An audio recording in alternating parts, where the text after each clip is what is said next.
ಅಂಬಿ ರೇಬಲ್ಸಿಂದ ನಾನು ಪ್ರಭುದೆ. ಸ್ನೇಹಿತರೆ, ಈಗ ಬೆಂಗಳೂರು ನಗರದಂತ ಬ್ಯಾನರ್ಗಳು, ಈಗ ಎಲ್ಲ ರಸ್ತೆಗಳೆಲ್ಲ ಬ್ಯಾನರ್ಗಳು ಕಟೌಟ್ಗಳೆಲ್ಲ ರಾರಾಜಿಸ್ತಾ ಇದ್ದಾರೆ. ಯಾವುದೇ ಪಕ್ಷದವರಾಗ್ಬೋದು, ಯಾವುದೇ ರಾಜಕಾರಣಿ ಆಗಿರ್ಬೋದು, CM ಆಗಿರ್ಬೋದು, ಈ ರಾಜ್ಯದಲ್ಲಿರುವಂಥ ಎಲ್ರಿಗೂ ಒಂದೇ ಕಾನೂನು ಇರೋದು.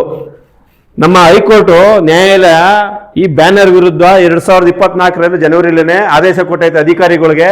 ಆದ್ರೆ ಅಧಿಕಾರಿಗಳು ರಾಜಕಾರಣಿಗಳಿಗೆ ಎದುರ್ಕೊಂಡು ಈ ಬ್ಯಾನರ್ ಪೋಸ್ಟ್ಗಳನ್ನ ತೆಗಿಸ್ತಾರ. ಆದ್ರಿಂದ ನಾವಂತೂ ಇಡೀ ಬೆಂಗಳೂರು ನಗರದಲ್ಲಿ ಯಾವುದೇ ತರದ ಬ್ಯಾನರ್ ಪೋಸ್ಟ್ ಯಾರೇ ಹಾಕಿರ್ಲಿ, ಎಂತ ದೊಡ್ಡ ವ್ಯಕ್ತಿನೇ ಹಾಕಿರ್ಲಿ, ಅವ್ರನ್ನ ಯಾವುದೇ ಕಾರಣಕ್ಕೂ ಬಿಡಲ್ಲ. ದಯವಿಟ್ಟು ಅಧಿಕಾರಿಗಳಿಗೆ ಹೇಳ್ತಾ ಇರೋದು, ನಾವು ಬರೀ ಮಾಧ್ಯಮದ ಮುಖಾಂತರ ತೋರಿಸಲ್ಲ, ಕಾನೂನು ರೀತಿ ಹೈಕೋರ್ಟ್ಗೆ ನಾವು ಸಾರ್ವಜನಿಕ ಹಿತಾಸಕ್ತಿ ಅರ್ಜಿ ಹಾಕ್ಬೋದು.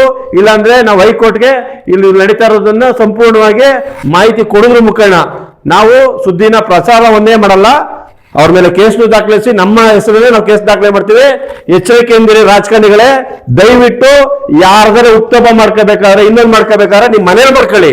ರಸ್ತೆಗಳಲ್ಲಿ ಬ್ಯಾನರ್ ಹಾಕೋದು, ಪೋಸ್ಟ್ ಹಾಕೋದು ಇದನ್ನ ಬಿಡಿ. ಇಲ್ಲ ಅಂದ್ರೆ ನಾವಂತೂ ಖಂಡಿತ ಸುಮ್ಮನಿರಲ್ಲ. ನಮ್ಮ ಬೆಂಗಳೂರು ನಗರನ ಪೊಲ್ಯೂಷನ್ ಮಾಡಕ್ಕೆ ನಾವು ಬಿಡಲ್ಲ. ದಯವಿಟ್ಟು ನಿಮ್ಗೆ ಹೇಳ್ತಾ ಇರೋದು, ಇದನ್ನ ವಾರ್ನ್ ಅಂತ ತಿಳ್ಕೊತಿರೋ, ನೀವು ಬೇರೆ ಯಾವ ರೀತಿ ತಿಳ್ಕೊತಿರೋ ಗೊತ್ತಿಲ್ಲ. ನಿಮ್ಗೆ ಅಧಿಕಾರ ಕೊಟ್ಟಿರೋದು ಕಾನೂನ ನಡೆಸೋದಕ್ಕೆ, ಕಾನೂನ ಪರಿಪಾಲನೆ ಮಾಡಕ್ಕೆ. ಆದ್ರೆ ಆಡಳಿತ ಯಂತ್ರ ಇವತ್ತು ಬೇಲಿನ ಎದ್ದು ಹೊಲ ಮೇಯ್ತಾ ಇರ್ತಾರ ಆಗಿದೆ. ದಯವಿಟ್ಟು ಹೇಳ್ತಾ ಇದ್ದೀನಿ, ಇದನ್ನ ಇನ್ ಮುಂದೆ ನಿಲ್ಲಿಸ್ಬಿಡಿ.